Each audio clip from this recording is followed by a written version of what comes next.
Jumbo Mambo, Familia Angu, Habarigani. How are you, my brothers and sisters? Naji. I hope everything is going well for you. Yesterday was the Super Bowl here in America. And you have all of these people who never actually do any exercise, never do anything. But for them, it's a very big deal. Oh, wait, before I forget it, let me say it. My dearly beloved, my dear friends, Ndugu and Dada Angu, Yangu or Angu, depending on your culture. If you haven't liked and subscribed, please like and subscribe. My humble little channel is going incrementally. By the way, welcome to, how should I call this? Cocktails with Baba, actually Babu, Eli-Ben-Eli, Mimini Eli-Ben-Eli, Karibu.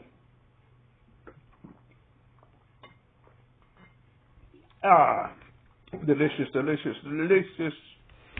Yes, yesterday was the Super Bowl, and to be quite frank with you, I'm not going to let a lot of people know this. I could care less who won or who lost. But as a matter of principle, I have to criticize a friend of mine who left the state of Texas for Kansas.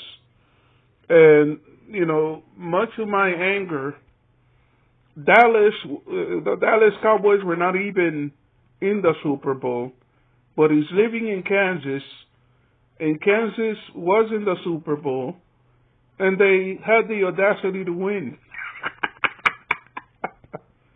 I couldn't let that go by without a few insults, you know. We here in Texas, we refer to Texas as the Lone Star State. I call it Lone Star.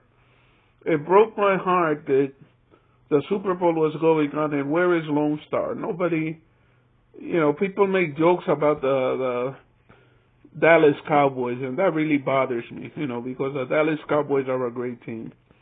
But anyway, I wanted to make a video about, first of all, my favorite topic of the day.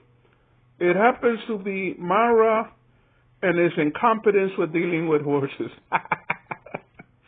You know, horses are temperamental, large, temperamental, beautiful creatures.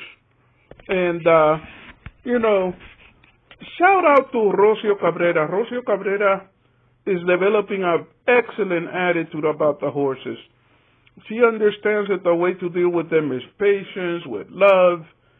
Marwa, on the other hand, being the fool that he is, seems to think that taking a rope and beating these horses is a way to get them to do what he wants them to do.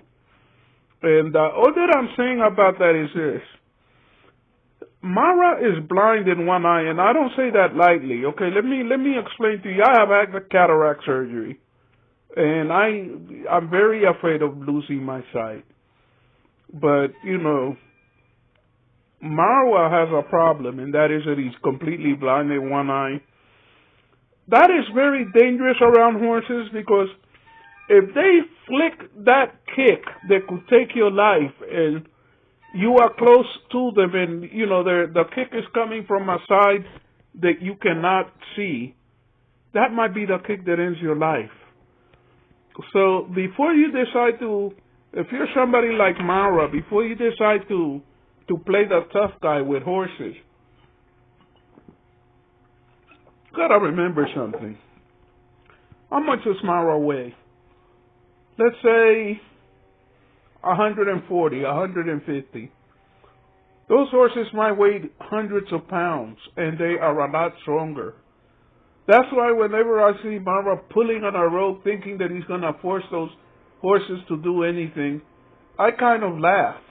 And when I see him hitting, he struck one with a rope, and my attitude was, that man better pray to God that horse not lose his temper, because if he loses his temper and rears back on his legs, he can use those front paws to beat Marwa to the ground and stomp on him. or if Marwa is in the right position behind him. See, people like Marwa think that you're safe if you're not right behind the horse. What they don't understand is how quickly those horses can turn around and move their bodies to a position in which they can get you right behind them and give you such a powerful kick that you end up flying several feet through the air and could end up dead.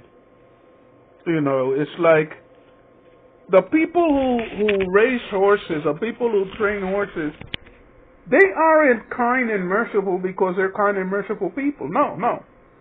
They're kind and merciful because if you're dealing with a creature that's capable of killing you, cracking your skull open with one powerful kick, if you anger them, you better be nice, you better be polite, because if you're not, only God knows especially if you do not know horses, you never know when the time is going to come that horse may decide that he has had enough of you and may kill you. And by the way, let me reiterate something. Marwa has 2 mules, beautiful mules. I'll give him that much. The mules are attractive animals, but they are mules, and he has 1 horse. Actually, Marwa has, let's put it to you like this. Marwa has 1 horse, 2 mules, and counting himself, 1 jackass. Marwa's former name must have been Toto, because he acts like a jackass sometimes. But anyway, it seems that the topic of animals is something that's coming up. You know, Felo the boy, whenever Felo the boy does something that can be compared to something that Marwa does, he always seems to outperform Marwa. He's built this incredibly elegant looking chicken coop, and he was talking about how he was going to fence in a vegetable garden that he has with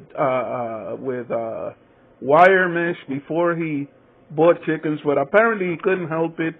He went out and he bought some chickens, and you know, apparently he's feeding them well, he's taking good care of them, but he fed them some leftover ugali. And the chickens were talking. You know, the chickens were saying, where's the Yamachoma? Where's the Samaki Wadogo? You know, where is the Sumawiki? He was just feeding them ugali, and apparently chickens will eat anything. They ate ugali. I got a confession to make about myself, okay? You know, if you want to offend Kenyans, say what I'm about to say. I'm sorry, I'm not trying to offend anybody. I find white ugali bland. The ugali I like to eat is ugali made out of yellow flour or ugali made out of cassava.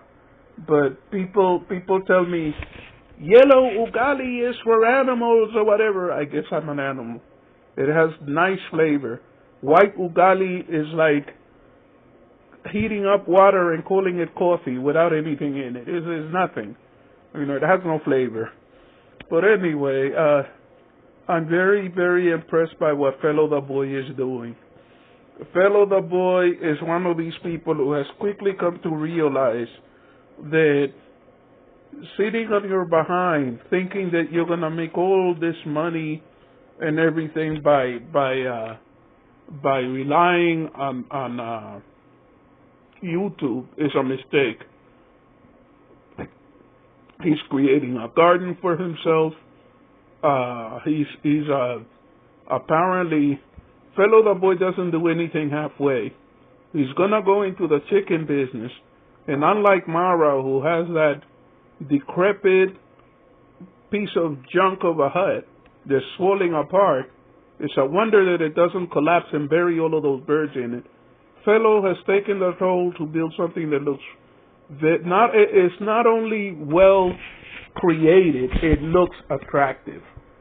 What I'm waiting to see now is if Felo the boy is gonna go ahead and build a little goat house. He has more than enough yard. He says that he has gonna have a second vegetable area. My question is, why doesn't he pen off part of the land and allow the goats to roam free in there? What you don't want, especially if you have plants in a garden, is to allow the goats to roam free. Look at what's happening with Uncle Mo's compound. You know, the goats are nibbling at everything that they can get their hands on. Not a very good idea. By the way, let me say something about Uncle Mo while I'm at it.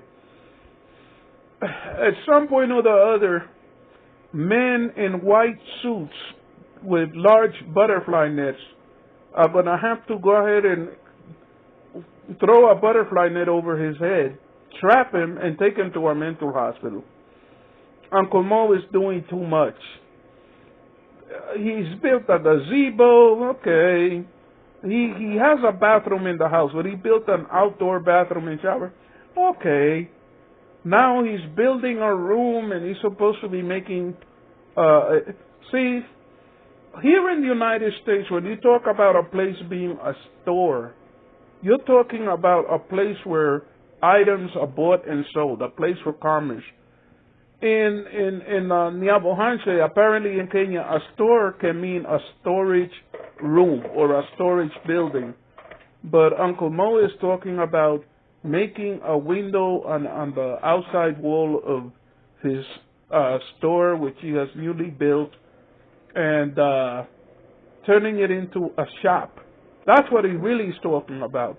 A place where people can come and buy things. And at some point or the other, someone has to tell Uncle Mo, you need to be on Thorozine. You need to be on some... you need to be on some medicine for the...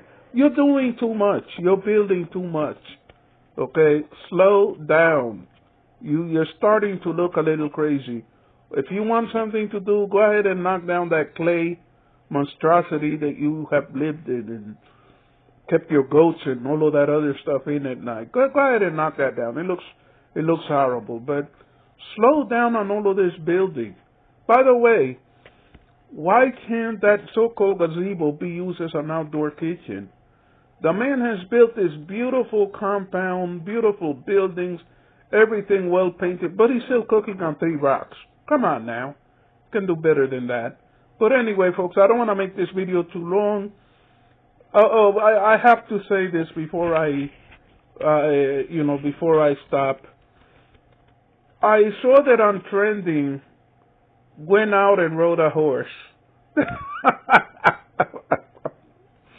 OnTrending, you are betraying yourself.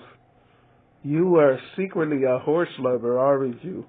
You would like going around riding horses. You might actually have a horse or two on your property. Aha! You've been busted, girl.